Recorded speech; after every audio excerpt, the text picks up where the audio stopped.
पहले ये कि पेंडेमिक में सबसे ज़्यादा फ़ायदा क्या हुआ? क्या आपको ये फ़ायदा हुआ कि पेंडेमिक में कि आप अपने फैमिली के साथ रहने का मौका मिला? अगर यस है तो हाथ उठाइए। फैमिली से बहुत ज़्यादा क्लोज होने का मौका मिला तो हाथ उठाइए। मैं चाहूँगा कि आप में से हर शख्स अपना कैमरा खोलें, आपको बहुत फ़ायदा इंशाल्लाह इससे होगा। वेरी गुड, बहुत अच्छे, बहुत अच्छे। और दूसरी चीज़ आप ये बताइए कि आपको पेंडेमिक से और कौन कौन सी चीज़ें आपको फ़ायदामंद रही? एक तो ये कि आपने घर से काम करने का तजुर्बा हासिल किया, उससे फ़ायदा हुआ या नहीं हुआ? हुआ है ना? बहुत से लोगों को फ़ायदा हुआ होगा। फिर उससे आपने ये देखा होगा कि पेंडेमिक में बहुत से जहाँ फ़ायदे हुए, बहुत से नुकसानात भी आदमी को हुए होंगे, राइट? और वो नुकसानात किस तरह के थे होंगे? एक तो ये हुआ होगा कि आपको कंटिन्यूअसली अपने ऑफिस चेयर पे बैठने का मौका मिला होगा। घर जाके ऑफिस बन गई होगी, राइट? सही है या गलत है? घर जाके ऑफिस बन गई ना, राइट? यस। तो ये आपको सबसे बड़ा उसका नुकसान हुआ होगा कि आपका घर ऑफिस बन गया, आपका बेडरूम ऑफिस बन गया, और बहुत से लोगों का किचन ऑफिस बन गया। इस तरह के मसाइल से लोग गुजरे होंगे, राइट? तो इससे कहीं ना कहीं आपको अपने बच्चों से जहां मिलने का मौका मिला, वहीं डिस्टर्बेंस भी आपको ज़्यादा रहा होगा। तो कहीं फ़ायदे हैं, कहीं ज़्यादा नुकसान हैं।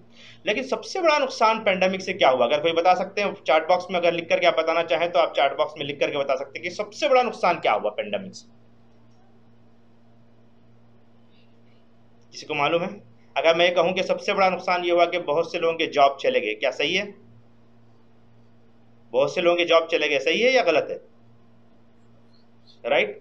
और बहुत से लोगों को ऐसा प्रॉब्लम भी होगा कि उनके जॉब ना नहीं चले गए, लेकिन उनकी सैलरी कट डाउन हुई है, 40% पर आ गए, या 40% उन्हें मिल रही है, या 60% उन्हें मिल रही है। इकोनॉमिक क्राइसिस, सही बात है। मेंटल बिहेवियर हुआ, फाइनेंशियल प्रॉब्लम हो गए, राइट? प्रेशर हुआ, मतलब आपके ऑफिस की जगह पर प्रेशर हुआ। ये तमाम चीज़ें हुई हैं। आपको ऐसा लग रहा है ना कि ये बहुत बड़े बड़े मसाइल से हम लोग इस वक्त गुजर रहे हैं, सही है गलत है? राइट? बहुत बड़े बड़े मसाइल से गुजर रहे हैं। अगर आपको लाइफ में किसी मसाइल से जूझना है तो कैसे उसको सॉल्व करना चाहिए? उसका तरीका ये होगा कि सबसे पहले आप उस मसले से बड़ा मसला आपकी लाइफ में कौन सा है। जैसे मिसाल के तौर पर पेंडेमिक में आपकी सैलरी कट डाउन हो गई, 60% हो गई, या आपका जॉब चला गया। अगर उससे बड़ा मसला क्या हो सकता था? उससे बड़ा मसला ये हो सकता था कि आपकी जो सेविंग्स है वो खत्म हो जाए। बहुत बड़ा प्रॉब्लम हो जाएगा ना। अगर सेविंग खत्म हो जाए तो लाइफ में आपको तबाही महसूस होगी, राइट? अब आप देखिए कि सिचुएशन जो आपकी जो फियरफुल सिचुएशन था पेंडेमिक को लेकर के, कोविड-19 की बीमारी को लेकर के, लोगों के मरने को लेकर के, लोगों के फियरफुल सिचुएशन में रहने को लेकर के, बच्चों के साथ गुफ्तगू में मसाइल हो रहे थे, बहुत कुछ आदमी महसूस कर रहा था, लेकिन उससे अपने आप को बैलेंस करने की कोशिश कर रहा था। लेकिन नेक्स्ट लेवल पर अगर आप देखें कि आपकी पूरी सेविंग खत्म हो जाए तो क्या होगा? ये बहुत बड़ा डिजास्टर होगा आपको। और उससे आगे बढ़कर के आप जरा देखें कि अगर उससे बड़ा प्रॉब्लम क्या हो सकता है। अगर सपोज आपको ये हो जाए कि आपका एक लेग कट जाए, खुदा ना खास्ता, तो क्या होगा? ये उससे बड़ा प्रॉब्लम होगा, राइट? सही है ना मेरी बात? यानी कि जब आप बड़े बिगर प्रॉब्लम की तरफ चले जाएं, या देखें कि आपके घर में किसी बड़े शख्सियत का या अपने बेटे के साथ आपका कुछ मामला हो जाए, तो अब क्या होगा? ये उससे बड़ा मामला हो गया। यानी कि प्रॉब्लम्स को जितना आप बढ़ा करके देखेंगे, कि हाइयर कॉन्वेक्स में देखेंगे, हाइयर पोजीशन में देखेंगे, हाइयर लेवल पे देखेंगे, तो बड़ा प्रॉब्लम जब आप सॉल्व करेंगे तो छोटे प्रॉब्लम की कोई अहमियत नहीं रहेगी। अब आपको जॉब के जाने का कोई मसला नहीं रहेगा। या फिर उससे आगे आगे बढ़ करके आप देखें कि आपको जो छोटी सैलरी कम हो गई थी, यानी कि 60% सैलरी मिल रही थी, तो वो भी बहुत बड़ा मसला आपको नजर नहीं आएगा। विथ रेस्पेक्ट टू क्या? आपका पैर कट जाना है, या आपकी पूरी सेविंग खत्म हो जाना है, या उससे आगे बढ़ करके आप देखें कि आपके साथ कोई बड़ी अनहोनी हो जाए। तो ये बड़े बड़े प्रॉब्लम अगर आपके सामने होंगे तो छोटे प्रॉब्लम को फेस करना आपको आसानी होगी। सही है या गलत है? सही है ना? राइट। तो इसमें सबसे इंपॉर्टेंट बात आपको क्या समझ में आई कि हम किस तरह से प्रॉब्लम को देखते हैं।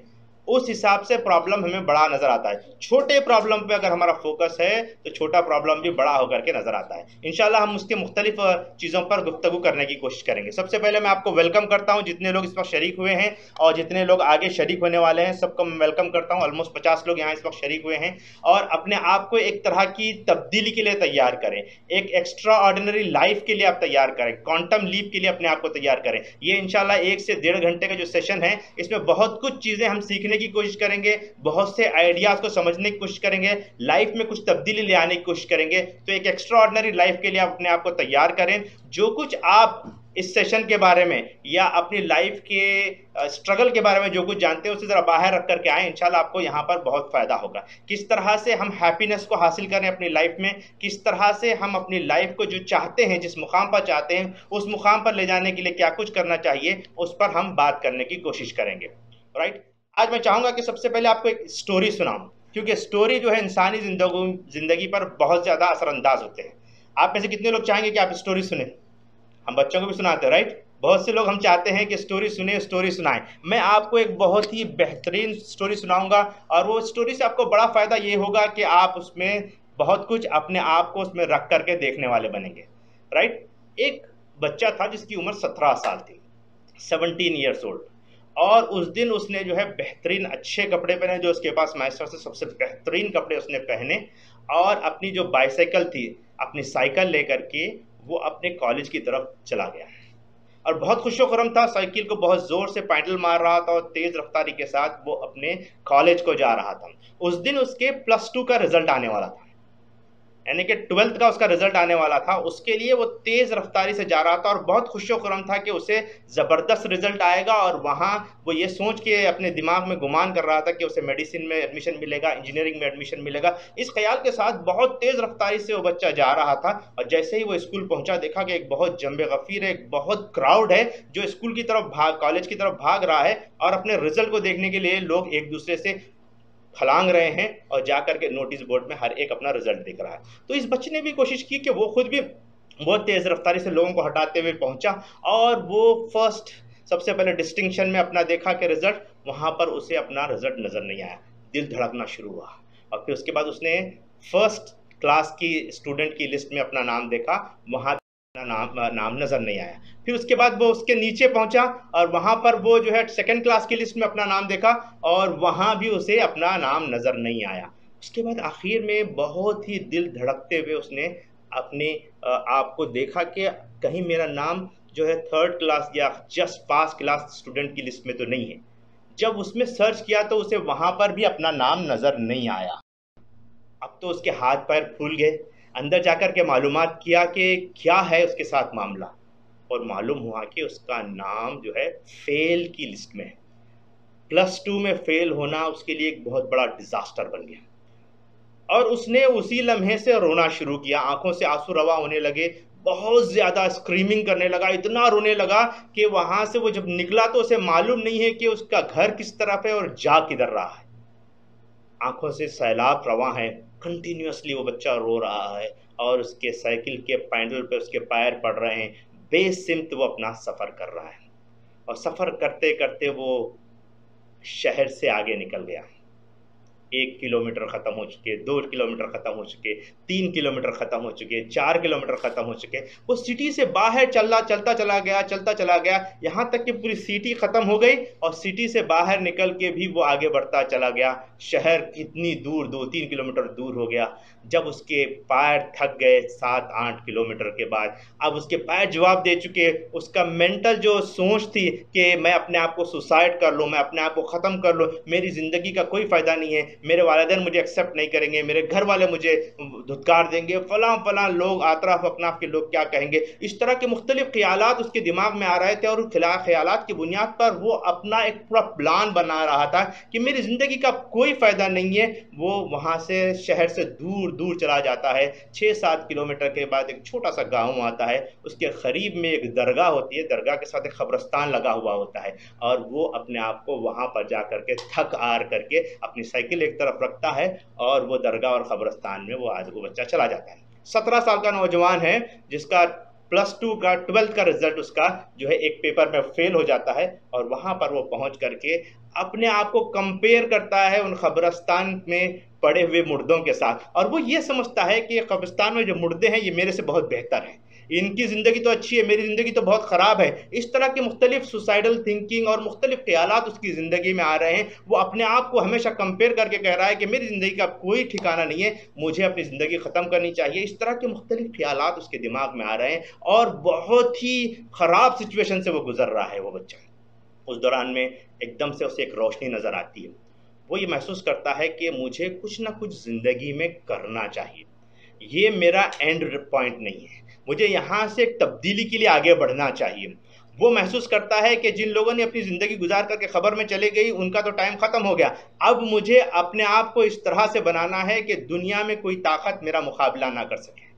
वो एक अज़म, एक हौसले के साथ, एक पावर के साथ, एक हंगर के साथ, एक भूख के साथ वो आगे बढ़ता है, और फिर वापस घर में आकर के अपने वालिदैन से डिस्कस करता है। कुछ सब्जेक्ट्स को पहले पास हो जाता है, फिर कुछ सब्जेक्ट को रिजेक्ट करता है, और फिर उसमें पास होकर के वो इंजीनियरिंग में एडमिशन लेता है, और इंजीनियरिंग में आगे बढ़ते बढ़ते बढ़ते वो अपने ना सिर्फ ये कि फाइनल ईयर में अपने कॉलेज को टॉप करता है, बल्कि अपने रीजन और अपनी यूनिवर्सिटी में 2nd नंबर आता है। अज़ान मोहतरम, मैंने एक शॉर्ट स्टोरी आपको सुनाई। इस स्टोरी से आपने क्या महसूस किया? आप में से हर शख्स चैट बॉक्स में लिखे कि आपने इस छोटी सी स्टोरी के जरिए से क्या चीज आपके दिमाग में आई। Right, come on, write it down on chat box. Chat box में जो आपको समझ में आ रहा है इस स्टोरी के जरिए से, जो आपने हासिल किया, वो आप इसमें लिखें। कम ऑन, मैं देख रहा हूं आपके चैट बॉक्स में क्या रिजल्ट आ रहा है। जी कम ऑन, हर एक आदमी लिखे चैट बॉक्स में। Determination, small loss better than the big loss, माशाल्लाह। और कोई चीज़? कॉन्फिडेंट, नाउम्मीदी कुफ्र है, जी बहुत खूब। Positive attitude, okay, positivity, come on come on come on, be fast, हर एक आदमी लिखे, जल्दी जल्दी लिखे। नेवर गिव अप, जी जी बहुत खूब बहुत खूब। In circumstances he was trying positively, good. Failure is stepping stone, very good. और कोई चीज़? और सबसे इंपॉर्टेंट चीज़ बताइए कि कोई आदमी एक बड़े गोल को हासिल करने के लिए सबसे ज़्यादा इंपॉर्टेंट क्या चीज़ होती है आदमी को? Not stepping stone. और क्या चीज़ हो सकती है? कॉन्फिडेंट, एम्बिशन, कॉन्फिडेंट, ये तमाम चीज़ें बता रही। हिकमत, motivation, chances until you die, जी।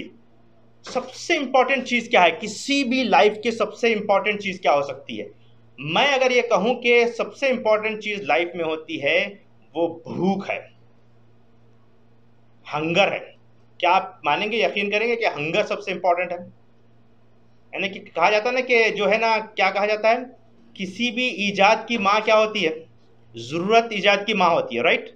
ज़रूरत ईजाद की माँ होती है, और किसी भी चीज़ को क्लाइमैक्स तक पहुंचाने के लिए सबसे इंपॉर्टेंट भूख होती है, डिज़ायर होते हैं, वो ख्वाहिश होती है, वो जज्बा होता है, जिसे हम बाज़ वक़्त एम्बिशन का नाम देते हैं, बाज़ वक़्त कॉन्फिडेंट का नाम लेते हैं, लेकिन असल में बर्निंग डिज़ायर, बहुत सही अल्फाज इस्तेमाल किए तौसीफ हमीद साहब ने। बर्निंग डिज़ायर, भूख। ये भूख जितनी स्ट्रांग होगी, एक लेजी से लेजी आदमी को, फादर को घर से बाहर निकालने पर आमादा करती है वो भूख।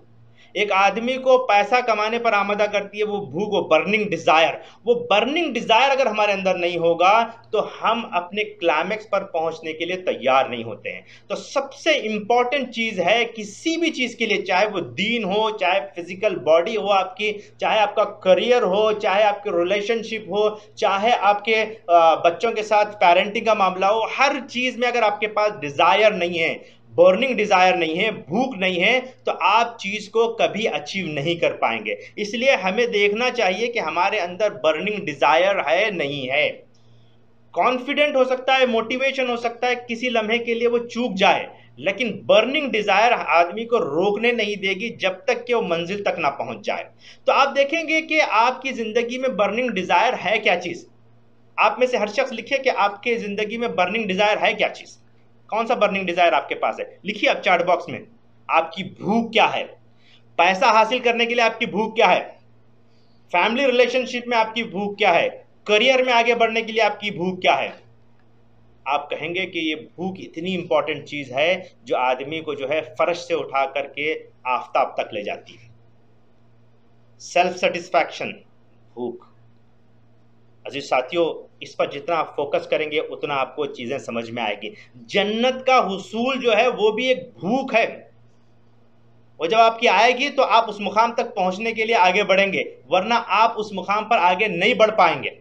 तो इसके लिए सबसे इंपॉर्टेंट है आप अपनी भूख को तलाश करें। जैसे मैं आपको मिसाल के तौर पर देता हूं, बहुत से लोग मेरे पास आते हैं, उनको कहते हैं 1-to-1 सेशन में कि भाई हमारी फैमिली रिलेशनशिप उतनी स्ट्रांग नहीं है, हम दोनों जो है वो जैसे पटरी के दो पहिए दो टायर होते हैं, जो दो ये होते हैं, उसी तरह हमारी गुजर रही है, गाड़ी के दो पहियों की तरह गुजर रही है, हमारे अंदर जो है लव एंड अफेक्शन नहीं है, इंटीमेसी नहीं है, हम एक दूसरे के साथ ये नहीं है। तो अगर मैं आपसे सवाल करूं कि पहले के 4 दिन आप रिवाइंड कीजिए, शादी के 4 दिन आप रिवाइंड कीजिए, किस तरह से आपकी जिंदगी थी 4 दिन जब आप रिवाइंड करेंगे? तो 4 दिन आप देखेंगे, शुरू के 4 दिन में आपका मामला क्या था? आपकी बीवी ने जैसे ही कहा कि ये काम कर दीजिए तो आप फुल नाचते हुए जाएंगे, फौरन वो चीज़ उठा करके ले आएंगे, कहेंगे कि मुझे एक बहुत जो है ज़रा खाना बुरा जी कोई दिल, तो आप कैसे करेंगे? अरे अभी जाऊंगा मैं, उठ करके भागेंगे और जा करके वो सामान लेकर करके आपके बीवी को देंगे। ऐसा ही होता है ना? हम में से बेशतर लोगों ने ऐसा किया, शुरू के 4 दिन पूछने से पहले हमने तमाम मरहले को हल कर दिया। ऐसा ही हुआ है ना? क्यों होता है ये? क्योंकि ये जो स्टार्टिंग जो लव एंड अफेक्शन था, जो आप बोलने से पहले आपकी जो बर्निंग डिजायर थी, वो आपको उस इंटीमेसी की तरफ ले जा रही थी। लेकिन over a period of time क्या हुआ? 4 साल, 5 साल, 10 साल के बाद क्या हुआ? हमारा मामला ये हुआ कि अब हम जो है ना, अगर आपको कहें कि बस वो चीज ला दीजिए, अरे क्या मैं रोज रोज मुझे करना है क्या? है? हर वक्त मुझे ही बोलते हैं कि आप खुद जाकर के आप जरा कर लीजिए। तो ये जो कैफियत हमारी पैदा हुई है, क्यों हुई है? क्योंकि वो इंटीमेसी खत्म हो गई है, वो लव एंड अफेक्शन खत्म हो गया है, और जो जिम्मेदारी का एहसास था वो खत्म हो गया है। हमें होना ये चाहिए था कि हमारी लाइफ जो है वही, हम अगर चाहते हैं कि उसी तरह की लाइफ हो तो हमें क्या करना है? लाइफ को फिर एक बार स्टार्ट करना है, लव एंड अफेक्शन की लाइफ, वो बर्निंग डिजायर हमारे अंदर पैदा करना है, वो इंटीमेसी का हिस्सा हम अपने अंदर पैदा करेंगे तो यकीन जानिए कि आप लाइफ में बहुत बड़े मुकाम तक पहुंच सकते हैं।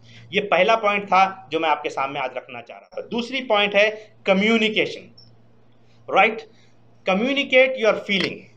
लाइफ के किसी भी एस्पेक्ट में हम में से बेशतर, फैन बन के दीजिए, वो लाइफ के बेशतर एस्पेक्ट में हम लोग अपने फीलिंग्स को, इमोशंस को बचा के रखते हैं। अब अगर आप कोविड के जितने भी अमवात को देखेंगे, अगर ज़रा सा जायज़ा लेकर के देखिए जितने अमवात में हैं, ये तो क़द्र मिनल्लाह है, अल्लाह ताला की क़द्र है कि किसको कब मरना है, कहाँ मरना है, ये है। लेकिन उसमें सबसे बड़ा फैक्टर ये है कि जितने लोग उसमें मरे हैं उसमें मैक्सिमम लोग हैं जिन्होंने अपनी बात को अपने दिल में छुपा करके रखा।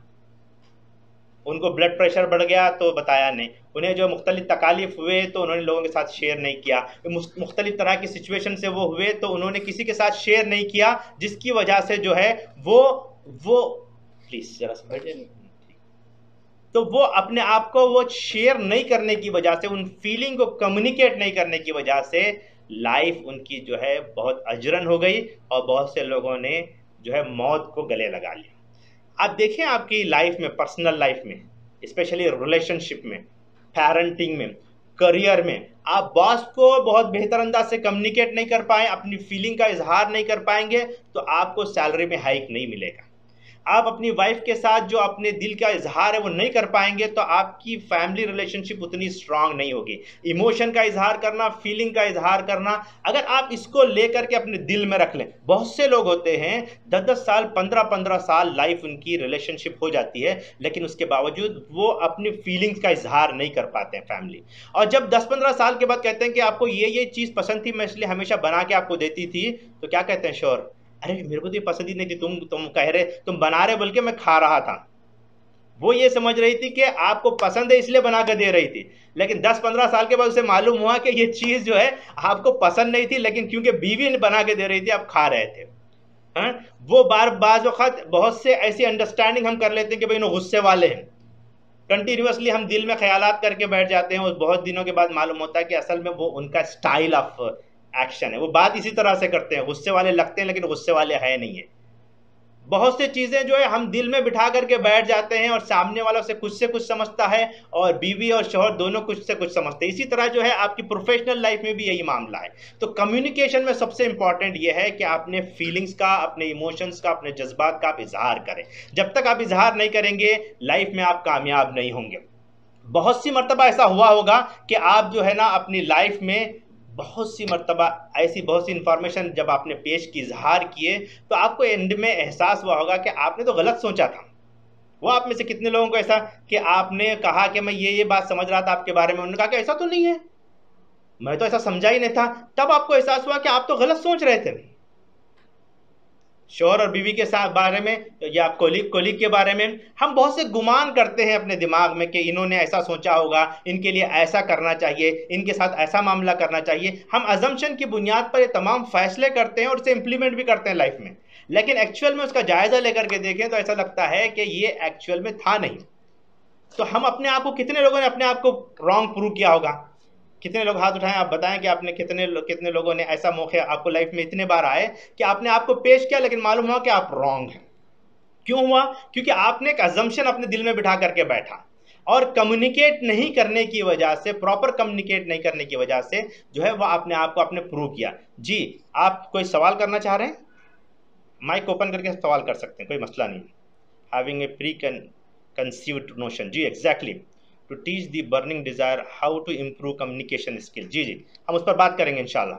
जी, किसी को सवाल है अगर माइक खोल कर करना चाह रहे हैं तो भी कर सकते हैं, वरना हम आगे बढ़ते हैं।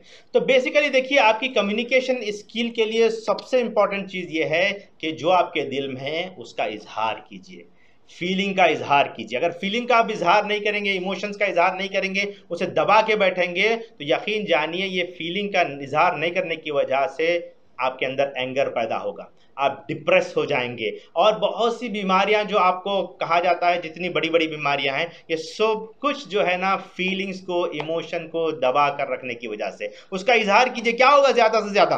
वो नाराज़ हो जाएंगे।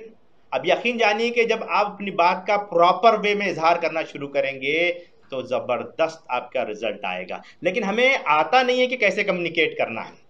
तब सवाल पैदा होता है कि किससे हम कम्युनिकेट करें। आप चार्ट बॉक्स में लिखिए, सबसे पहले हमें किससे कम्युनिकेट करना चाहिए? Who is the most important person to communicate? किससे कम्युनिकेट करना चाहिए? हर एक आदमी लिखिए चार्ट बॉक्स में, come on, fast fast, be fast. किससे कम्युनिकेट करना चाहिए? Wife, spouse, self. यस, सही फरमाया सलमान ओशा साहब ने और नदीम साहब ने। जी, कम्युनिकेशन में सबसे इंपॉर्टेंट आप अपने आप से कम्युनिकेट करें। अब हम कम्युनिकेट कैसे करते हैं?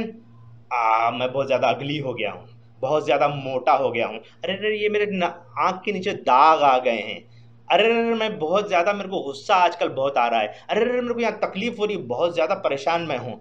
हमारा कम्युनिकेशन करने का अंदाज खुद से कैसा है, आप ज़रा सा गौर करें।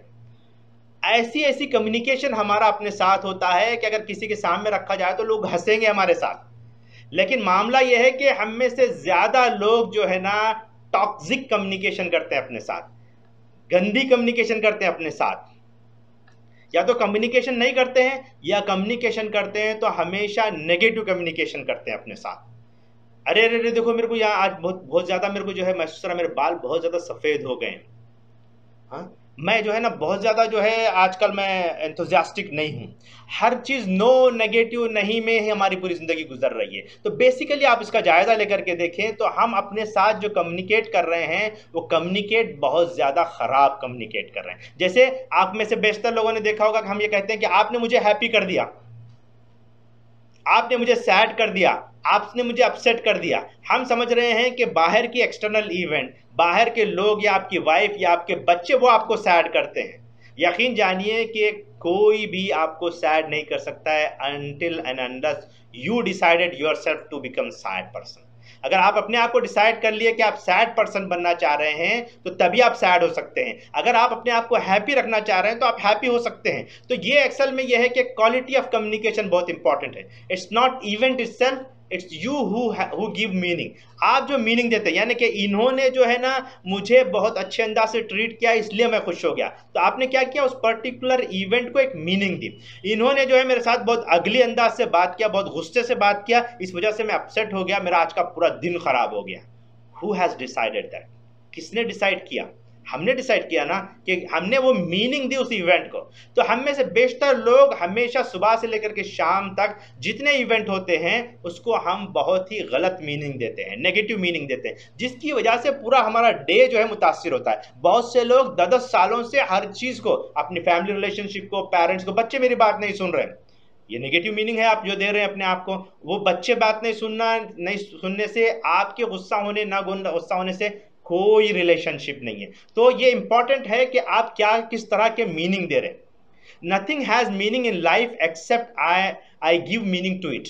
यानी कि ज़िंदगी में जितने भी मीनिंग्स आ रहे हैं आपको, उसने अच्छा किया, उसने ख़राब किया, उसने मुझे सैड कर दिया, उसने मुझे हैप्पी कर दिया, उसने मुझे अपसेट कर दिया, उसने मुझे डिप्रेस कर दिया, उसने मुझे ह्यूमिलेट कर दिया, फलां जो बातें हम कह रहे हैं, ये कोई मीनिंग नहीं है जब तक आप खुद उस मीनिंग को अपने लिए डिफाइन नहीं कर लेते हैं। तो आप क्या मीनिंग दे रहे हैं अपने आप से, अपने आप के लिए, दूसरों की बातों पर अपने आप को क्या डायरेक्शन दे रहे हैं, ये आपका अपना मामला है, ये मेरा अपना मामला है। मैं अगर उस मीनिंग को चेंज कर दूं, जैसे अभी अगर मिसाल दूं मैं आपको, आपने कंपनी में, आप ऑफिस को चले गए फॉर एग्जांपल, और आप जो है ना जरा सा घर में झगड़ा हो गया, बीवी के साथ गर्मा गर्म बात हो गई, ऑफिस में पहुंचे और आपके बॉस ने आपको 4-5 काम दे दिए, तो आप क्या करेंगे? आप कहेंगे जरा सा गुस्से से कि मैं इतने काम नहीं कर सकता, ऑलरेडी मेरे पास लोडेड है, मैं ये 2 काम नहीं कर सकता, आप मुझे ले लीजिए, अब मैं नहीं हो सकता। जरा सा गर्मा गर्म से बात होगी और फिर वो बढ़ते बाद लोगों के साथ तो डिजास्टर हो जाता है, बाद लोगों को जो पेपर भी मिल जाता है क्योंकि सिचुएशन खराब है। और वही आप देखें सिचुएशन में, अगर आप घर में बहुत अच्छी गुफ्तगू करके गए, आपकी जो है वाइफ के साथ बहुत अच्छी लाइफ गुजर रही है और बहुत अच्छी गुफ्तगू हो चुकी है, आपने फ़ोन पर भी बात कर लिया और उस वक्त जो है आपके प्रोजेक्ट मैनेजर ने आपको बुला करके कहा कि ये 3-4 प्रोजेक्ट हैं, ज़रा ले लीजिए, तो आप हंसी खुशी उसे लेंगे। क्यों? क्योंकि आपका जो मेंटल स्टेट है, आपने जो स्टेट बनाया है, उस स्टेट पर डिपेंड करता है कि आप किस तरह के मीनिंग दे रहे हैं। वो स्टेट कैसे बनाना चाहिए उस पर भी हम कुछ बात करने की कोशिश करेंगे। तो कम्युनिकेशन में जो सबसे इंपॉर्टेंट चीज़ ये है वो आपकी बॉडी लैंग्वेज है। बॉडी लैंग्वेज, साइंस ये बताती है, स्टडीज़ ये बताती है कि 55% आपकी बॉडी लैंग्वेज इंपॉर्टेंट है और 38% आपकी टोनालिटी, यानी कि आपकी जो टोन है, मोटी आवाज़ से बात करना है या बारीक आवाज़ से बात करना है या ठंडे अंदाज से, मीठे अंदाज से बात करना है, ये तमाम चीज़ें डिपेंड करती हैं कि आप किस तरह की टोनालिटी इस्तेमाल कर रहे हैं, किस तरह की गुफ्तगू करने का आपका अंदाज है। देखिए, आप वर्ड्स जो इस्तेमाल कर रहे हैं वो सिर्फ 7% है, मैक्सिमम क्या है आपकी बॉडी लैंग्वेज है। हम बॉडी लैंग्वेज किस तरह से इस्तेमाल करते हैं? अगर मैं बहुत अच्छी बात भी बात करने के अंदाज में आपको अगर बताता हूं तो क्या आप उसको समझ पाएंगे? नहीं कर पाएंगे ना। उसके लिए तो आपको अच्छी बॉडी लैंग्वेज बनानी चाहिए। बेटा इसका चार्जर लगाइए जरा, चार्ज खत्म हो जाएगा। तो बॉडी लैंग्वेज बहुत इंपॉर्टेंट, फौरन लगाइए जरा, चार्जिंग खत्म हो जाएगा।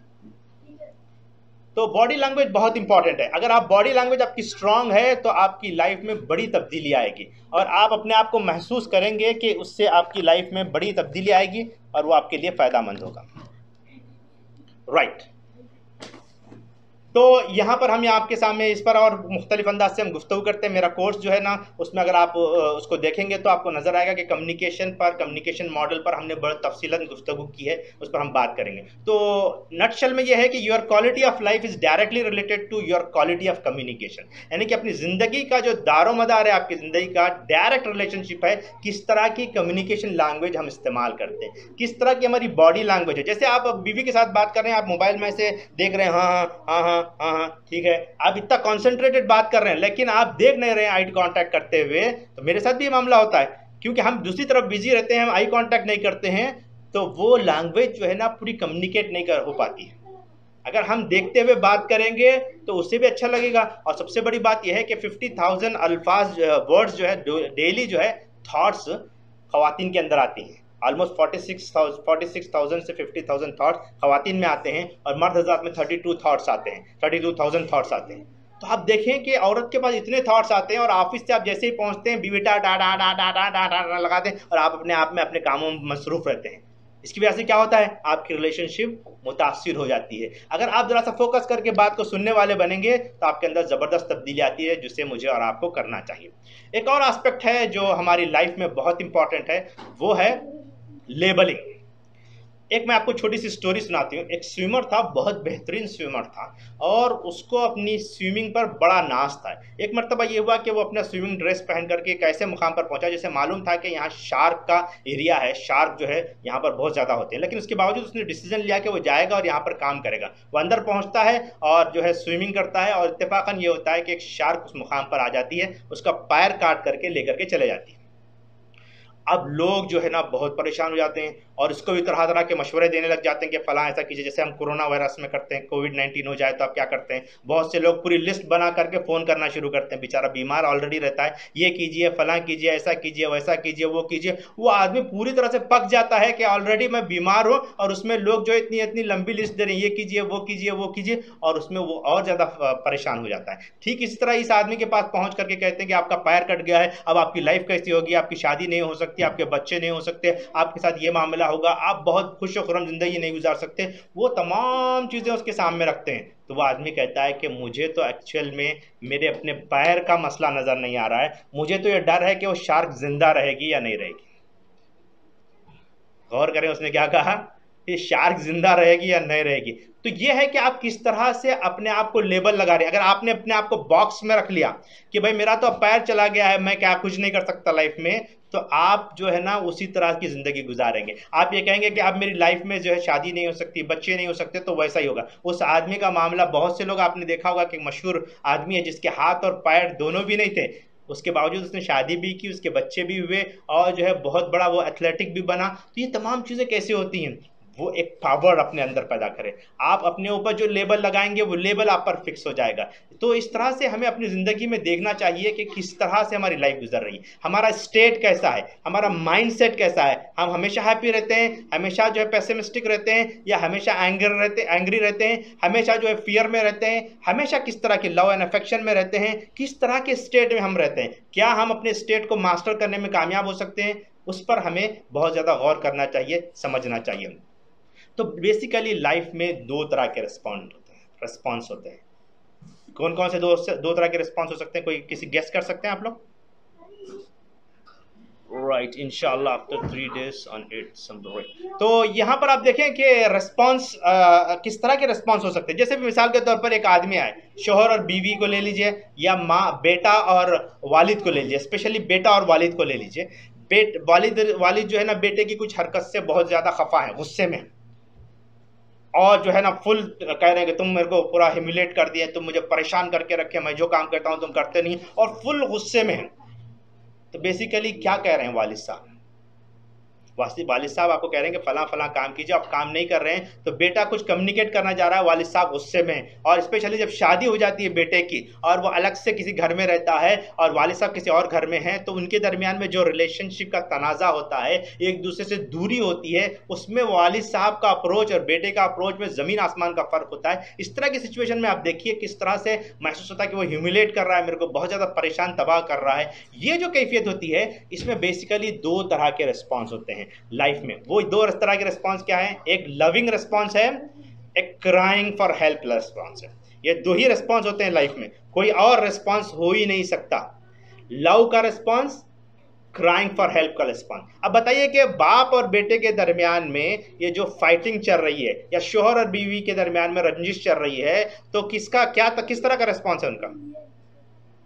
लिखिए, चैट बॉक्स में लिखिए आप क्या रिस्पॉन्स है उनका। Passionate and negative response, positive and negative response. Okay, ठीक है, positive.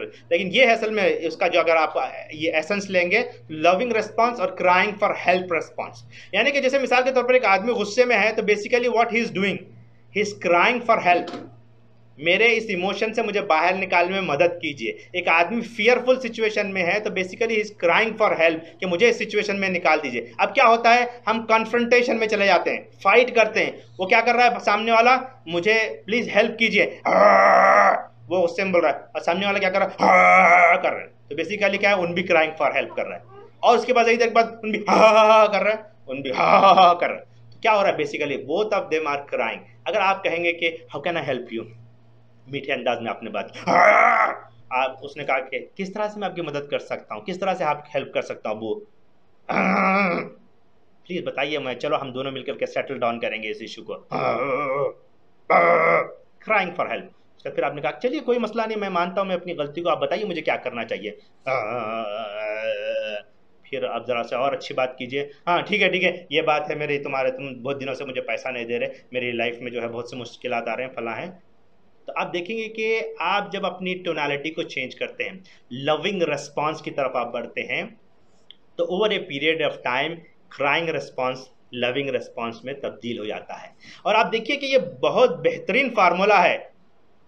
Yes exactly Sirajul Hasan साहब के एंगर या किसी तरह का नेगेटिव इमोशंस को ले लीजिए, basically he is crying for help. Loving response या क्राइंग फॉर हेल्प रिस्पॉन्स, ये दो ही तरह के रिस्पॉन्स लाइफ में होते हैं। आप पूरी लाइफ का जायजा लेकर के देखिए, आपको हर आदमी या तो क्राई कर रहा है हेल्प के लिए, या फिर वो लव देने के लिए गिविंग की तरफ है रिस्पॉन्स उसका, जिसे हम पॉजिटिव नेगेटिव भी कह सकते हैं, लेकिन बहुत बेहतर अल्फाज ये हैं जो हमें होना चाहिए। इसी तरह depression is because of anger, holding up, anger को है होल्ड कर रहे हैं, तो धीरे धीरे आपके अंदर डिप्रेशन पैदा होगा और उससे में आप बढ़ते जाएंगे। तो करना क्या है, आपको लेबलिंग से बाहर निकलना है, पैटर्न को ब्रेक करना है। जैसे भी मेरे मिसाल के तौर पर एक साहब ने मुझे फ़ोन कॉल किया, उन्होंने कहा कि मेरी लाइफ जो है बहुत ख़राब हो गई है, कोई दिन ऐसा नहीं है कि मेरी लाइफ में कि मैं अपनी बीवी के साथ जो है ना मैं परेशान नहीं हूँ, बहुत ज़बरदस्त पूरी लाइफ मेरी बर्बाद हो गई। मैंने उनको कहा कि क्या सोते हुए वक्त भी तुम्हारे साथ यही मामला होता है, नींद में भी यही होता है क्या? उन्होंने कहा कि नहीं नहीं ऐसा तो नहीं होता है नींद में। फिर मैंने कहा कि फिर क्या होता है तुम्हारे साथ? बोले कि जब भी मैं कोई काम करना चाहता हूं तो मेरा पूरा काम तबाह बर्बाद हो गया है, मेरी प्रोफेशनल लाइफ पूरी तबाह बर्बाद हो गई। पूरी लाइफ तबाह बर्बाद हो गई? हाँ नहीं नहीं सही, कुछ मुकामात पर ऐसा नहीं है। फिर उसके बाद जरा सा मैंने और एक सवाल किया कि फिर क्या होता है तुम्हारे साथ? बोले कि भाई मैं देखिए कोई काम करता हूं तो कोई काम मेरा सीधा होता ही नहीं, हर काम बिगड़ जाता है। मैंने कहा कि पूरा काम बिगड़ जाता है? नहीं पूरा तो नहीं, कुछ काम ऐसा है जो अच्छा रहता है लेकिन बाकी का काम पूरा हो जाता है। तो असल में होता यह है कि जो आप पैटर्न लोग बना करके आते हैं, जो सिचुएशन को बना करके आते हैं, जब आप उसको ब्रेक करते हैं उन पैटर्न को, तो लाइफ में तब्दीली आती है, एक नई रोशनी लोगों को नजर आती है, तब्दीली उनके अंदर महसूस होती है, वो आगे बढ़ने वाले बन जाते हैं। तो यह है कि what you do is the quality of your life. क्या आप एक्शन ले रहे हैं? आप कह रहे हैं कि मेरी पूरी जिंदगी तबाह बर्बाद हो गई, मेरी पूरी फैमिली रिलेशनशिप खत्म हो गई, बच्चा मेरी बात सुन ही नहीं रहा है, कभी मेरी बात बच्चा नहीं सुनता है। मैं सवाल करता हूं कि क्या पूरी कभी भी नहीं सुनता? कोई ऐसा टाइम नहीं है, नहीं नहीं कभी कभी सुनता है। So you are breaking the pattern. तो हम देखेंगे कि हमारी लाइफ में कहां कहां हम अपने पैटर्न को ऐसा बना के रखे हैं कि जिसकी वजह से हम खुद महसूस कर रहे हैं कि उस पैटर्न के घेरे में रह करके हमारी जिंदगी जो है उसका स्टैंडर्ड राइज नहीं हो रहा है, हम अपने आप को बुलंदी की तरफ नहीं ले जा पा रहे हैं, कामयाबी की तरफ हम नहीं जा पा रहे हैं। क्यों? क्योंकि हम अपने आप को बॉक्सेस में फिट करके रखे हैं, लेबल डाल के रखे हैं कि मैं गुस्से वाला आदमी हूं, मैं जो है ना कभी भी कोई काम वक्त पे नहीं कर सकता हूं, मेरे दोस्तों के दरमियान में मेरी ये पहचान है, मेरी बीवी के सामने मेरी ये पहचान है, मेरे बच्चे मेरे बारे में ऐसा समझते हैं। ये वो तमाम बातें जो हम अपने आप को फीड कर रहे हैं, अपने आप को लेबल लगा रहे हैं, लोगों को लेबल लगा रहे हैं, जिसकी वजह से बॉक्सेस में रहने की वजह से हमेशा लाइफ में क्राइंग फॉर हेल्प की हमारी जिंदगी गुजर रही है। तो उसके लिए होता यह है कि हमारा मामला ये होता है कि जब भी कोई एक्सटर्नल इवेंट होता है, यहाँ आप देखें कॉजेज एंड इफेक्ट फार्मूला है, एक छोटा सा फार्मूला, इस पर मैंने तफसीलन बहुत बात की है मेरे कोर्स में जो हम आपको ऑफर करने जा रहा हूँ। उस कोर्स में इस पर बहुत तफसीली हमने 45 to 50 मिनट्स बात की। आप इसको यहाँ पर देखें कि कोई भी एक्सटर्नल इवेंट होता है तो दो तरीका का हमारा तरीका होता है, यानी कि उसको रिस्पॉन्ड करने के दो तरीके होते हैं, एक या तो कॉज साइड होते हैं या तो इफेक्ट साइड होते हैं। यानी कि अगर हम ये कहेंगे कि भाई ये फलां शख्स की वजह से हुआ, फलां शख्स ने ऐसा किया, तो आप क्या कर रहे हैं, बेसिकली आप इफेक्ट साइड जा रहे हैं। लव बहुत मिजरेबल, लाइफ बहुत मिजरेबल है, बहुत आवफुल है, मैं जो है मेरा कोई कंट्रोल नहीं है लाइफ पर, मैं जो है विक्टिम हो गया हूं। तो यानी कि जब एक्सटर्नल इवेंट को जो है आप ऐसा रिस्पॉन्स दे रहे हैं कि मैं इसको कंट्रोल में नहीं कर सकता हूं, तो बेसिकली आप अपने आप को डिसएम्पावर कर रहे हैं। लेकिन अगर आप ये कह रहे हैं कि I am cause for that, फलां शख्स उसका रीजन नहीं है, मैं उसका रीजन हूं, किसी प्रॉब्लम में मैं मौजूद हूं तो इसकी वजह क्या है कि मैं प्रॉब्लम का हिस्सा हूं, I am cause for that. जब हम ये कहते हैं तो हमारे पास चॉइसेस आते हैं, हमारे पास ऑप्शंस आते हैं, और जब ऑप्शंस आते हैं तो हम जो है ना इन्फ्लुएंस करना चाहते हैं सिचुएशंस को, हम आगे बढ़कर को उसे अपने कंट्रोल में लेना चाहते हैं, जिसकी वजह से क्या होता है, हम कॉज की साइड रहते हैं, जिसकी वजह से बेहतरीन रिजल्ट हम अपनी लाइफ में ले आ सकते हैं, जिसकी वजह से हम एम्पावर हो सकते हैं। तो जब हम अपने आप को बॉक्सेस में फिट करते हैं, लेबल लगाते हैं कि फलां शख्स की वजह से हुआ, फलां शख्स अच्छा नहीं है, उसने मुझे गुस्से से देखा, उसका लुक बहुत ख़राब था, उसने मेरे साथ ये मामला किया। जब हम कंटिन्यूसली इफेक्ट साइड में रहते हैं तो हम समझते हैं कि हमारी लाइफ जो है बहुत मिजरेबल है, मेरा कोई कंट्रोल नहीं है लाइफ पे, मैं विक्टिमाइज हो चुका हूँ, मैं कुछ भी नहीं कर सकता इस पेंडेमिक की सिचुएशन में। जबकि उसके पास पूरी दुनिया पड़ी हुई है, लेकिन वो फैसला करके आगे नहीं बढ़ता, मेरा जॉब सक हो गया, मैं क्या करूँ, मैं कुछ भी नहीं कर सकता लाइफ में। जब ऐसे सोचते हैं तो वही मामला होता है, इफेक्ट साइड आ रहता है आदमी और तबाह बर्बाद होता है। लेकिन जब वो सोचता है कि I am cause for that, choices, उसके पास ऑप्शंस आते हैं और उसकी लाइफ कामयाबी की तरफ पहुंचती है। इस दौरान में किसी को सवाल है तो कर सकते हैं, अगर नहीं है तो हम आगे बढ़ते हैं। तो हम स्टेट को कैसे मैनेज करें, किस तरह से हम अपने स्टेट को इन्फ्लुएंस करें, स्टेट को किस तरह से हम इन्फ्लुएंस कर सकते हैं, तो वो है कि everything that you do, your state influence everything that you do। यानी कि हम जो भी काम करते हैं अपनी जिंदगी में, उसकी बुनियाद पर हमारा स्टेट इन्फ्लुएंस करता है। यानी स्टेट क्या है, मैं इसको एक जरा सा छोटा एग्जांपल के जरिए से आपको बताता हूँ। स्टेट में 3 चीजें होती हैं। किसी को मालूम है क्या क्या चीजें हो सकती हैं स्टेट बनने के लिए? स्टेट क्या है बेसिकली? जैसे मिसाल के तौर पर गुस्सा, गुस्सा क्या है? ये आपका स्टेट है। हैप्पीनेस क्या है? ये आपका स्टेट है। इसी तरह जो है आप देखेंगे कि फियर है, ये आपका स्टेट है। तो इसमें कौन कौन सी चीजें होती हैं स्टेट में? किसी को मालूम है? कोई चीजें लिख सकते हैं आप, टाइप कर सकते हैं तो टाइप करें। राइट, चलिए मैं आपको बताता हूं। ये 3 चीजें होती हैं, फिजियोलॉजी, फोकस और लैंग्वेज और वर्ड्स वी यूज। ये 3 चीजों से मिलकर के आपका स्टेट बनता है। यानी कि सबसे इंपॉर्टेंट चीज ये है कि आपकी बॉडी लैंग्वेज, आपकी फिजियोलॉजी कैसी है। अगर आप ऐसा बैठे हुए हैं और बहुत अच्छा चीज भी देख रहे हैं तो क्या कामयाब हो सकते हैं आप लाइफ में? नहीं हो सकते। क्यों? आप एक आदमी जो है ना एनर्जेटिक है तो उसकी बॉडी कैसी रहती है? स्ट्रेट रहता है, जैसा मुंडी उठे हुई रहती है और पावरफुल आर्म रहते हैं उसके, और चलते वक्त भी जरा बहुत अच्छे अंदाज से चल सकता है। तो वैसे आदमी की फिजियोलॉजी से आप बता सकते हैं कि ये आदमी जो खुश व खुर्रम है, ये हैप्पी स्टेट में है। एक आदमी डिप्रेस है तो उसके शोल्डर क्या रहेंगे? डाउन रहेंगे, आंखें नीचे रहेंगी, वो चलते वक्त भी बहुत ज़्यादा थका हुआ महसूस होगा। यानी कि उसकी फिजियोलॉजी खुद आपको बताएगी कि ये आदमी गुस्से में है, ये आदमी जो है ना फियरफुल सिचुएशन में, डिप्रेस सिचुएशन में है। यानी कि अगर आपकी फिजियोलॉजी आप चेंज करेंगे तो आपका स्टेट चेंज हो जाएगा। आपकी लैंग्वेज आप चेंज करेंगे, आपके अल्फाज, आप जो अपने आप को कम्युनिकेट कर रहे हैं वो अल्फाज अगर आप चेंज करेंगे जो हमने पहले बात की, तो आपका जो है ना स्टेट चेंज हो जाएगा। आप खुश रहें, खुश रहते हुए आप बॉडी को नीचे करके देखिए, कुछ होगा आपको? लाजमन होगा। अगर आपकी बॉडी स्ट्रेट है, आप डिप्रेस है लेकिन आपने बॉडी चेंज करके देखा तो आपको देखेंगे कि डिप्रेस से चेंज होकर के आपके अंदर बॉडी में आपके स्टेट में तब्दीली आएगी। और सबसे इंपॉर्टेंट है focus. Where the focus goes, energy flows। आपकी लाइफ में जहां जहां आपका फोकस जाएगा वहां पर एनर्जी फ्लो होगी। कोविड में मैं अपनी लाइफ बहुत अच्छी नहीं रख सकता हूं, मेरा जॉब सक हो सकता है, तो आपका जॉब सक हो जाएगा। आपको ऐसा लगेगा कि मेरे को बीमारी आएगी मैं, तो आप देखेंगे दरा दरा गले में दर्द होना शुरू होगा। क्यों? आपका फोकस वहां पर है तो आपका जो है एनर्जी भी वहीं पर फ्लो होता है। मैं खुद अपने आप को मुआवजा करता हूं कि जब मैं अपने अंदर कमजोरी महसूस करता हूं तो मेरा फोकस वहीं पर होता है। बार बार बीमारी के बारे में सोचते हैं तो आपको खांधे में दर्द देगा, पैर में दर्द देगा। तो इसी तरह से आपका जहां फोकस जाएगा वहां एनर्जी फ्लो होती है। तो हमारा मैक्सिमम फोकस लाइफ का अगर अच्छी जगह पर नहीं है तो हमारी लाइफ तबाह और बर्बाद होगी। एक बहुत अच्छा एग्जांपल मैं आपको देता हूं इसको समझने के लिए, फोकस को समझने के लिए। जैसे मिसाल के तौर पर अब ये अगर कोई आदमी ने जो है रेसिंग कार देखा है, रेसिंग कार में एक एक्सपीरियंस होता है कि आपको स्पिन करा करके सिखाया जाता है, कि राउंड फिरने का सिखाया जाता है। तो कोच होता है, एक कोच और उसके साथ में एक बैठा हुआ था। तो कोच का तरीका ये होता है कि जब आपको वो स्पिन कार में बैठना हो तो वो कहते हैं कि आपको कहाँ पर फोकस करना है। जैसे मिसाल के तौर पर आप कार चला रहे हैं और कार आप पहले पहले नए चला रहे हैं, अगर सपोज सामने एक खंबा आ जाए या दीवार आ जाए, तो आप अगर दीवार पर फोकस होगा या खंबे पर फोकस होगा तो क्या होगा कार का मामला? कार जाके टकराएगी, राइट?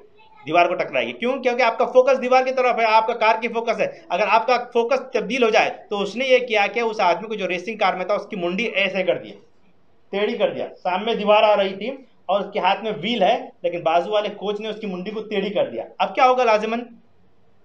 क्या करना पड़ेगा उसको? जरा बताएं कोई। वो गाड़ी जो चला रहा है रेसिंग कार, उसे क्या करना पड़ेगा? कोई बता सकते हैं क्या करना पड़ेगा? Hand brake. हैंड ब्रेक करेगा तो पूरी जाके तबाह बर्बाद हो जाएगी, गाड़ी टूट जाएगी। हैंड ब्रेक, इतनी रेस में हैंड ब्रेक तो नहीं कर, right? Exactly, he has to move the direction of car. क्योंकि जब आपके ऐसे हो गया तो आपके पास चॉइस ही नहीं, आप इधर देख रहे हैं, आप स्ट्रेट दीवार पर लगने की जगह इस तरफ देख रहे हैं तो क्या होगा, आपको टर्न करना पड़ेगा फाइनली। तो आपका फोकस अगर इस तरफ होगा राइट डायरेक्शन पर, तो आपकी एनर्जी भी उसी तरफ फ्लो होगी, आपको टर्न करने पड़ेगा। लाइफ के व्हील को भी आप अगर फोकस राइट डायरेक्शन पर कर रहे हैं तो आपकी लाइफ के व्हील को भी टर्न करना पड़ेगा और उससे आप कामयाबी हासिल कर सकते हैं। दोस्तों ये बहुत इंपॉर्टेंट चीज़ है, लेकिन हम इस पर बहुत ज़्यादा बात नहीं कर सकते, हमारा वक्त भी अपने अख्ताम को पहुंच रहा है। तो मैं यहाँ पर आपको ये कहते हुए अपनी बात को आगे बढ़ाऊंगा। स्पेशली इसमें किस तरह से आप अपने स्टैंडर्ड को रेस करेंगे, तो अगर आप नेचुरली कनेक्ट करते हैं और मस्ट की तरफ जाएंगे शुड की जगह पर, और अपने आप को पीक स्टेट पे ले आएंगे, जिसकी अभी हमने बात पेश की। देखिए अब मिसाल के तौर पर आप में से बेशतर लोगों ने देखा होगा, मैं भी जब जू में गया था तो देखा हमें कि बहुत बड़े बड़े हाथी हैं, उनके साथ एक छोटी सी रोप लगा करके उसे लगाया जाता है। आपने कभी महसूस किया कि वो रोप कितनी छोटी होती है, कितनी वो हल्की होती है? अगर एक पैर जोर से अगर हाथी मार दे तो वो रोप कहीं की कहीं निकल के जाती है अपनी कील के साथ, लेकिन कभी भी हाथी जो है उस रोप को हटा नहीं सकता। क्यों होता है? जब हाथी जो है बेबी होता है तो उसको उस रोप के साथ पहले बांधा गया था, और कंटिन्यूअसली उस रोप के साथ जो है ना वो कोशिश किया था, स्ट्रगल किया था 10-15 दिन, जब छोटा बेबी हाथी था। लेकिन एक टाइम ऐसा आ गया कि उसने महसूस किया कि अब मैं कभी भी उस रोप से बाहर नहीं निकल सकता जब तक कि मेरा गार्जियन आकर के उसे खोल ना दे। तो उसने अपने दिल में एक माइंडसेट बना लिया, उसका बिलीफ बन गया कि ये रोप जो है ना मैं इससे कभी नहीं निकल सकता।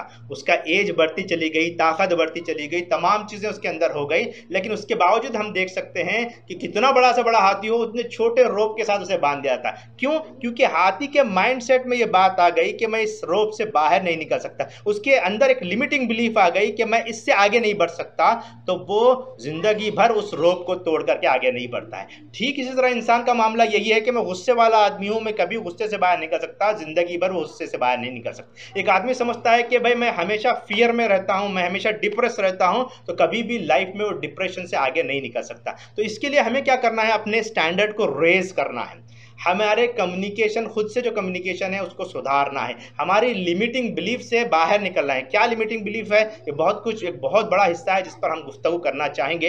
तो अपने आप को एक नेचुरल वे में कनेक्ट करने की कोशिश करनी चाहिए। हम ऐसे रिचुअल्स बनाएं अपनी लाइफ में कि कंसिस्टेंटली जो चाहते हैं हम उस तरफ मूव होते चले जाएं, अपने आप को पीक स्टेट में रखें। पीक स्टेट में कैसे रखेंगे? आपकी फिजियोलॉजी स्ट्रांग हो, आपका फोकस राइट डायरेक्शन में हो, आपके जो अल्फाज आप इस्तेमाल कर रहे हैं वो आपके राइट हों, तो आप हमेशा पीक स्टेट में रहेंगे, सफरिंग वाले स्टेट में नहीं रहेंगे, अपने आप को तबाही और बर्बादी वाले स्टेट में नहीं रहेंगे, बल्कि आदमी कामयाबी के दहाने पर रहेगा, पॉजिटिविटी उसके अंदर रहेगी। तो इसके लिए सबसे इंपॉर्टेंट है कि फिजियोलॉजी को मेंटेन करें, फोकस को आपका शार्प करें और सही डायरेक्शन में करें, अपनी बॉडी लैंग्वेज को हम जो है सही डायरेक्शन में करने की कोशिश करें। बहुत से लोग कहते हैं कि आई एम नॉट इनफ, या इस तरह के जो अल्फाज इस्तेमाल होते हैं, शुड, मुझे ये करना चाहिए था, मुझे इस तरह की चीज़ें करनी चाहिए थी, मुझे यहाँ जाना चाहिए था, मुझे फलां शख्स से मिलना चाहिए था। यानी शुड की जगह अगर मस्ट अपनी लाइफ में आप ले जाए, क्योंकि वक्त नहीं है इसलिए उस पर ज़्यादा बात नहीं कर रहा हूँ, मस्ट आपकी लाइफ में ले आइए, आप देखिए आपकी लाइफ में 300 गुना इजाफा हो जाएगा। मस्ट अगर आप ले आए, शुड की जगह मस्ट, मुझे वो करना चाहिए था, मैं ऐसा कर सकता तो अच्छा लगता, मैं उनसे मिलता तो अच्छा लगता, वहां जाता तो अच्छा लगता, ये जो अल्फाज हैं ये आपको पीछे की तरफ ले जाएंगे, आपके स्टैंडर्ड को रेज नहीं करेंगे। आपके स्टैंडर्ड को रेज करना है तो सबसे पहले जो है ना आप अपने अंदर मस्ट को पैदा करें। मस्ट करेंगे तो हार्ड वर्कर होंगे और आगे बढ़ते चले जाएंगे। तो आप अपनी लाइफ में जो बिलीव करते हैं वही आप पाएंगे, जिस तरफ आपकी नीड्स होगी वही होगी। जो डेफिनेशन आप अपने लिए देते हैं कि मैं गुस्से वाला आदमी हूँ, हैप्पी हूँ, मैं बहुत अच्छा आदमी हूँ, वही डेफिनेशन आपकी लाइफ में आएगा। तो इसीलिए आप अपने आप को उस बारे में सोचें कि मैं किस तरह का पर्सन हूँ, मुझे कहाँ रहना चाहिए। तो अपने डेफिनेशन के बारे में आप जरा गौर करें तो आपको ज़बरदस्त फायदा होगा। ये लास्ट टॉपिक है आज के इस गुफ्तगू का। इंशाल्लाह उसके बाद हम कुछ 2-3 बातें करके सवालात का मौका देंगे, फिर हम अपनी बात को ख़त्म करेंगे। The power of decision. Life में जो भी डिसीजन आप लेते हैं, decision making is the force that shape all aspect of your personal and professional life. आप देखेंगे कि आपकी लाइफ का 1 मिनट के लिए आप जायजा लेकर के देखिए, आप जो इस मुकाम पर मौजूद हैं, चाहे अच्छे हों या बुरे हों, जिंदगी में कहीं ना कहीं आपने एक डिसीजन लिया था, उसकी वजह से आप इस मुकाम पर हैं। आप कामयाबी के मुकाम पर हैं तो आपने बेहतरीन डिसीजन लिया था। आप नाकामी के मुकाम पर हैं, या आपकी लाइफ अच्छी नहीं है, पर्सनल लाइफ अच्छी नहीं है, रिलेशनशिप आपकी अच्छी नहीं है, या फिर आपकी पेरेंटिंग सही नहीं है, या फिर आपका करियर सही नहीं है, या आपकी हेल्थ सही नहीं है, जो भी है, आपने लाइफ में कहीं ना कहीं 10-12 साल पहले, 10 साल पहले, 15 साल पहले जो भी आपने डिसीजन लिया था, वो डिसीजन ने ऐसा डिसाइड किया कि आज आपकी लाइफ वैसी है। आज अगर आप कोई डिसीजन लेंगे जो कि पॉजिटिव हो, तो यकीन जानिए कि आपकी लाइफ बहुत कामयाबी की तरफ रहेगी। अभी एक सेकंड के लिए आप आंख मूंझ करके देखिए कि जो मुकाम पर आप मौजूद हैं, उसके लिए कौन सा डिसीजन जिम्मेदार है, कौन से की डिसीजन आपने लिया था जिसकी वजह से आज इस मुकाम पर है। आप यकीन जानेंगे कि पॉजिटिव मुकाम पर हैं तो पॉजिटिव डिसीजन ने आपका काम किया था। इवन बहुत से टाइनिएस्ट डिसीजन भी आपको इस मुकाम पर ले आ सकता है। तो की सीक्रेट ये है कि जो भी लाइफ में सक्सेस आपको हासिल करना चाहिए, तो आपको डिसीजन लेना होगा। हम लाइफ में हर वक्त ये 3 डिसीजन लेते हैं। What should I focus on, मैं किस चीज़ पे फोकस करूं। जैसे मिसाल के तौर पर मैं अगर कहूं कि मैं करियर पे किस चीज़ पे फोकस करूं, यही जॉब करना चाहिए, बिजनेस करना चाहिए, या मैं जो है ना नए नए करियर की तरफ मूव होना चाहिए। या अगर आप हेल्थ के बारे में देख रहे हैं तो मुझे एक्सरसाइज करना चाहिए या नहीं करना चाहिए, मुझे वॉकिंग करना चाहिए या नहीं करना चाहिए। तो उसके बाद आपका दूसरा सवाल आता है, what does it this mean to, यानी कि मुझे ये इससे फ़ायदा क्या होगा, मेरे लिए इसका मतलब क्या है। यानी कि मैं जो फोकस कर रहा हूँ, मैं करियर के इस मुकाम पर फोकस कर रहा हूँ, तो इससे मुझे क्या फ़ायदा हो रहा है, इसके माने क्या है मेरे लिए। व्हाट शुड आई डू, क्या मुझे करना चाहिए, उस तरफ इकदाम करना चाहिए। ये 3 ऐसे चीज़ें, इस पर वैसे मैं 15-20 मिनट का पूरा सेशन लेता हूँ। सिर्फ यहाँ आपको ये बताना चाह रहा हूँ कि इस तरह के क्वेश्चंस जब आप अपनी लाइफ में करते हैं, तो वो आपके डायरेक्शन को सेट करता है, डायरेक्शन को आपका सेट करता है कि आप पॉजिटिविटी की तरफ जा रहे हैं, कामयाबी की तरफ जा रहे हैं, बाद में उरूज पर पहुँच रहे हैं, फ़ायदामंद हैं आप लाइफ में या नहीं है।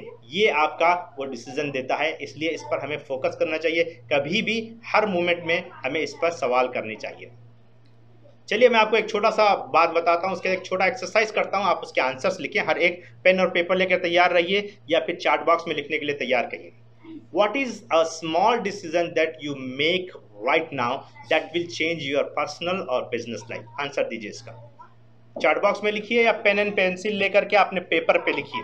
मैं चाहूंगा कि आप में से हर शख्स जो है चार्ट बॉक्स में लिखिए कि व्हाट इज अ स्मॉल। मैं आपको 3 मिनट का टाइम दे रहा हूं, सोचें, गौर करें। इन 3 सवालात को आप अपने 4 सवालात को अपने पास रखिए कि what is a small decision that you can make right now that will change your personal और प्रोफेशनल लाइफ और बिजनेस।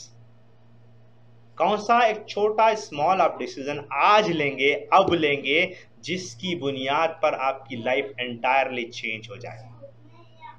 कौन सा डिसीजन आप लेना चाहेंगे, और what is the tough decision that will make a sizeable improvement in your personal and professional life. एक छोटा डिसीजन को लिखें अपने कॉर्नर पे पेपर पर, और दूसरा एक डिसीजन लीजिए जो टफ डिसीजन हो आपके लाइफ में, जिसकी बुनियाद पर आपकी एंटायर लाइफ या बिजनेस चेंज हो जाए।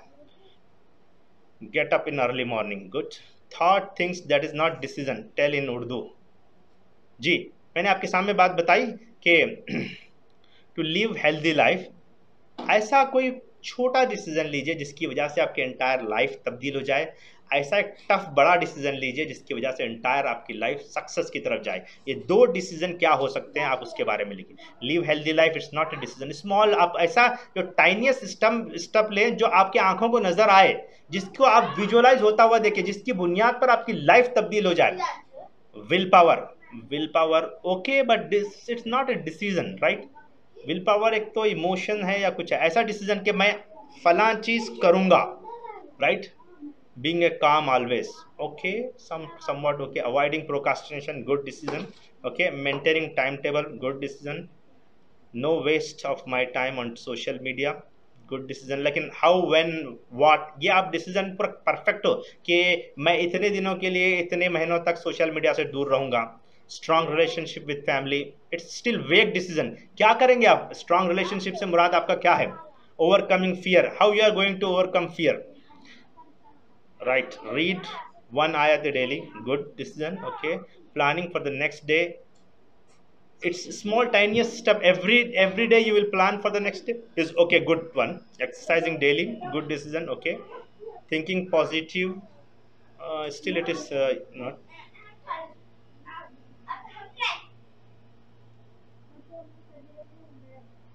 तो हम जो स्मॉल डिसीजन ले रहे हैं आज के लिए, जैसे भी मैं अपने घर से जाकर, अपने घर में जाकर के अपनी वालिदा से मुलाकात करूंगा जो मेरे से रूठी हुई हैं, तो ये स्मॉल टाइनियस डिसीजन है, लेकिन उसका असर जो है ना आपकी पूरी लाइफ पर होगा।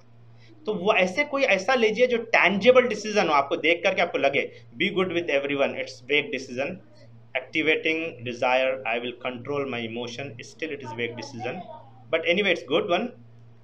Visit my mom please through is here. Okay, daily exercise for good health. Okay, fine. Anyway, तो आपको दो डिसीजन लेना है, एक स्मॉल लेना है, एक बिग लेना है, जिसका इम्पैक्ट हो आपकी लाइफ में। What will you do to act on decision? तो आपको ये करना है कि एक्ट क्या करेंगे आप, कौन सा एक्शन लेंगे जो कि विजिबल रहे, जो आंखों को नजर आता हो। टाइनियस स्टेप के, टाइनियस डिसीजन, स्मॉल डिसीजन के लिए भी, टफ डिसीजन के लिए भी, क्या एक्शन आप लेंगे? How will that change your life? That किस तरह से वो आपकी लाइफ को चेंज करेगी, पर्सनल लाइफ को, बिजनेस लाइफ को। दैट स्मॉल स्टेप किस तरह से आपकी लाइफ को चेंज करेगी। मैं चाहूंगा कि आप इसका स्नैपशॉट लीजिए, बैठ करके आप इसको काम कीजिए, इन चारों क्वेश्चन पर काम कीजिए। यकीन जानिए ये स्लाइड आपको $100 मिलियन की स्लाइड है। अगर आप इस पर काम करने में कामयाब हो जाए तो आपकी एंटायर लाइफ चेंज हो जाएगी, फिर किसी ट्रेनिंग की आपको जरूरत नहीं पड़ेगी। ये बहुत ज़बरदस्त स्लाइड है, आप इसको कामयाबी के साथ इसकी फोटो लीजिए, इम्प्लीमेंट कीजिए, आपको ज़बरदस्त होगा। Tough decision to quit the job, start the business, great. What is your next action? To visit the mom home now, small decision. To join the course, big decision, that's great. रात तो वक्त पर सोना, सुबह वक्त पर उठना, good decision. Okay fine. तो मैं समझता हूं कि ये आपके लिए बहुत इंपॉर्टेंट है, आप इसको जरा सा और काम कीजिए, इंशाल्लाह आपको बहुत बड़ा फायदा होगा। So what ever you look for you will get और यू विल फाइंड इट। जो कुछ आप देखेंगे उसको आप हासिल करेंगे। जैसे मिसाल के तौर पर मैं आपको हर एक आदमी को यहाँ कहूंगा कि 1 सेकेंड के लिए आप अपने अतराफ व अकनाफ में देखिए कि किस तरह के जो है ना रेड कलर कौन कौन से आपके अतराफ अकनाफ में, आप देखिए रेड कलर कौन कौन से, जरा सा गौर से देखिए कौन कौन से आपके अतराफ अकनाफ में रेड कलर है। कितनी चीज़ें, कपड़ा है आपकी, बहुत गौर से देखिए, बहुत फोकस देखिए। दीवार का कलर रेड है या पेन का कलर है, मेरा कलर भी रेड आपको महसूस हो रहा होगा, लेकिन रेड तो नहीं है, लेकिन तमाम चीज़ें देखिए। मोबाइल का कलर हो सकता है, कोई भी, तमाम अतराफ अकनाफ में पूरे देखिए कौन कौन से कलर हैं, राइट। उसमें रेड कौन से हैं, गिन लीजिए, 10-12 चीज़ों को गिन लीजिए। अब आप काम कीजिए कि 1-2 आधे मिनट के लिए अपनी आंख मूछ लीजिए, क्लोज योर आइज। हर एक आदमी प्लीज क्लोज योर आइज। आपने देख लिया रेड कलर के कौन कौन सी चीजें हैं, राइट, क्लोज योर आइज। अब आप आंख मूछिए और आंख मूछ के मुझे बताइए कि कौन कौन से वाइट कलर की चीजें, कितने हैं चीजें, जरा बताइए व्हाइट कलर की कौन कौन सी चीजें। आंख मूछ करके मुझे बताइए विदाउट ओपनिंग। अब जो कुछ आया आपके दिमाग में वो मुझे बताइए, चैट बॉक्स में लिखिए कि कितनी चीजें आपको व्हाइट मालूम है। हो सकता है आपका सीलिंग व्हाइट हो, राइट। कितनी चीजें में हर एक आदमी लिखें कितनी व्हाइट चीजें हैं। अब आंख खोल करके देखिए कौन कौन सी चीजें हैं। ट्यूबलाइट का कलर व्हाइट होगा, राइट। आपके डेस्क का कलर हो सकता है व्हाइट हो, आपकी पेन का कलर हो, बहुत से लोगों के कपड़ों के कलर में व्हाइट होगा, कुछ भी हो सकता है, बहुत सी चीजें। तो है क्या असल में कि आपका फोकस जिस तरफ होगा, जिस तरह का फिल्टर आप इंस्टॉल करेंगे लाइफ में, नेगेटिव फिल्टर इंस्टॉल करेंगे तो नेगेटिविटी आपको नजर आएगी, पॉजिटिव फिल्टर इंस्टॉल करेंगे तो पॉजिटिविटी नजर आएगी। यानी कि जो तरह का चश्मा हम लगाएंगे हमारे आंखों पर, राइट, गुस्से का चश्मा लगाएंगे तो सब चीज़ें गुस्से वाले दिखेंगे, फियर का चश्मा लगाएंगे तो फियर वाली चीज़ें दिखेंगी। तो कौन सा चश्मा हम लाइफ में लगा रहे हैं उसके ऊपर डिपेंड करता है। तो एम्पावरिंग और डिसएम्पावरिंग बिलीफ, ये दोनों इंपॉर्टेंट है आपकी लाइफ के लिए। ठीक है, मैं शॉर्ट में जाऊंगा कि मैं अपने बारे में कुछ बातें आपको रख करके अपनी बात को ख़त्म करूंगा। क्यों, मैं मोहम्मद हशमतुल्लाह खान, कर्नाटका गुलबर्गा से इंडिया में ताल्लुक़ रखता हूँ। यहाँ पर आपने जो स्टोरी सुनी ना, वो स्टोरी जो शुरू में सुनी थी आपने, वो मेरी अपनी रियल स्टोरी थी। एक बच्चे की जो साइकिल पर जा रहा था अपने घर से बहुत दूर रोते हुए, और उसके बाद का XYZ जो कुछ हुआ, और फिर उसके बाद उसने इंजीनियरिंग में टॉप किया अपने कॉलेज को, अपने रीजन को और अपनी यूनिवर्सिटी में। वो मेरी अपनी स्टोरी थी। तो मैंने इंजीनियरिंग इस तरह से कंप्लीट की। उसके बाद मैंने MSc साइकोलॉजी किया, और MSc साइकोलॉजी करने के बाद न्यूरो लिंग्विस्टिक प्रोग्रामिंग में मैंने जो है मास्टर्स किया, बैचलर और मास्टर्स। उसके बाद मुख्तलिफ और मैंने अभी पीएचडी कर रहा हूँ इंटीग्रेटिव मेडिसिन में। इसके साथ साथ मैं कंपनी में काम भी कर रहा हूँ एज ए लीड इंजीनियर, और बहुत से एरियाज़ में जैसे एनएलपी है, इमोशन फ्रीडम टेक्निक है, न्यूरो लिंग्विस्टिक प्रोग्रामिंग है, और इसी तरह जो है क्वांटम डॉक्टर और क्वांटम मेडिसिन, क्वांटम हीलर और इस तरह की मुख्तलिफ एरियाज़ में मैंने जो है ना मास्टर्स की है और पीएचडी की तरफ मैं कोशिश कर रहा हूँ। जज़ाकल्लाह खैर मुसद्दिक़ साहब, इंस्पायरिंग, माशाअल्लाह, शुक्रिया, बहुत बहुत शुक्रिया। देखिए कि हंगर हमारे अंदर होगी, हमारे अंदर इंस्पिरेशन होगा तो हम बहुत बुलंदी पर भी पहुंच सकते हैं।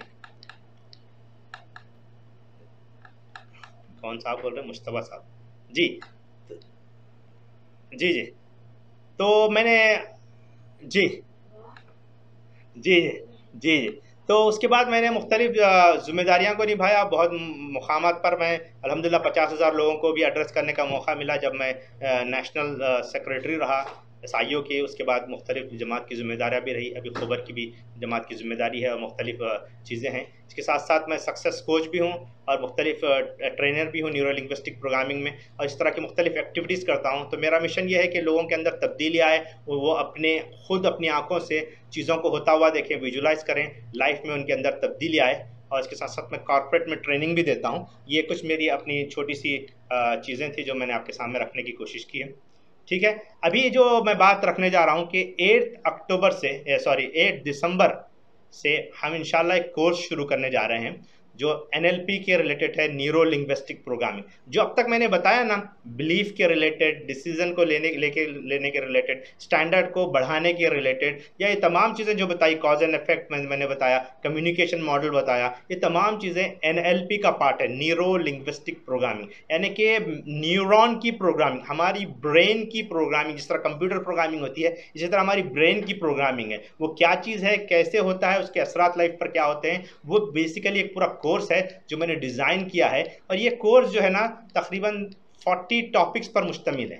तो 21 दिन का कोर्स मैंने डिज़ाइन किया है। ऑलरेडी ये एक लंबा कोर्स हो चुका है। हमने 4 वीक्स तक हमने इसको चलाया, और जिसमें जो है मुख्तलिफ तरह के लोग रहे, तकरीबन मोर देन 60 पीपल इस कोर्स को शरीक किए। अब मैंने उसको मुख्तलिफ अंदाज से सेट करके, क्योंकि बहुत से लोग हैं जो अटेंड नहीं कर पाते रेगुलर, तो मैंने उस कोर्स को वीडियो की शक्ल में डिवाइड किया है। और 34 ये टॉपिक्स हैं जो आपके सामने मौजूद हैं। इन टॉपिक्स के तहत मैंने डिवाइड करके उसे कंपोज किया है कि आपको हर दिन व्हाट्सएप पे लिंक दिया जाएगा, वीडियो का लिंक दिया जाएगा, एक वीडियो रहेगा, उसके साथ साथ जो उसका ऑडियो रहेगा, एक बोनस वीडियो रहेगा, और इस तरह के मुख्तलिफ चीज़ें आपको दी जाएंगी। हर दिन आप अपने हिसाब से जब चाहे जब आप उस वीडियो को क्लिक करें, सुन लें। पूरे 24 घंटे में जब आपको मौका मिलता है उसको सुने, जो कि 15 से 20 मिनट और कभी कभी 25 से 35, मैक्सिमम 30 मिनट का वीडियो रहेगा। हर दिन आपको एक वीडियो दिया जाएगा, 21 दिन तक कंटिन्यूस आपको वीडियोस भेजे जाएंगे। और उसमें एक काम ये होगा कि हर वीकेंड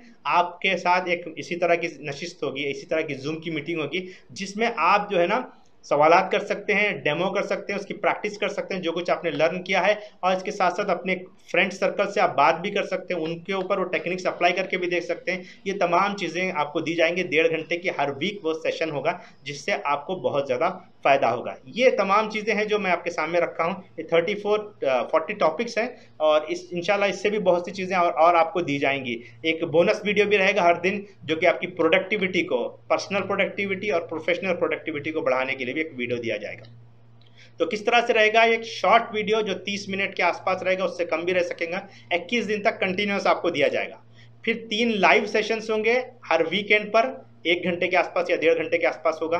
फिर एक प्रैक्टिकल डेमो, जिसमें प्रैक्टिकल डेमो होंगे इस सेशन में। फिर आपको पार्टिसिपेंट के साथ डिस्कशन करने का मौका मिलेगा। हर दिन एक फ्री बोनस वीडियो देंगे, 4 मिनट का वीडियो या 5, मैक्सिमम 5 मिनट का वीडियो रहेगा। वो बोनस वीडियो है जिसमें प्रोडक्टिविटी और आपकी पर्सनल लाइफ को इम्प्रूव करने का प्रोडक्ट ये होगा। फिर हर एक का ऑडियो भी भेजा जाएगा, इसलिए कि बहुत से लोग वीडियो नहीं देख पाएंगे, तो कम से कम वो ऑडियो सुन करके बहुत सी चीज़ों को हासिल कर सकें।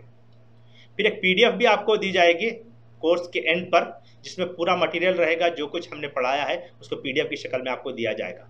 फिर जो फ्री बोनस जो है ना, ये होगा कि मेंबर्स एरिया, जो मेरा वेबसाइट है www.renovatemylifecoaching.com, तो आप उसमें आपको मेंबर्स एरिया में शामिल किया जाएगा। तो आपको एक्सेस भी रहेगा, जब चाहे जब आप इस कोर्स को अटेंड कर सकते हैं, जितना चाहे आप कर सकते हैं।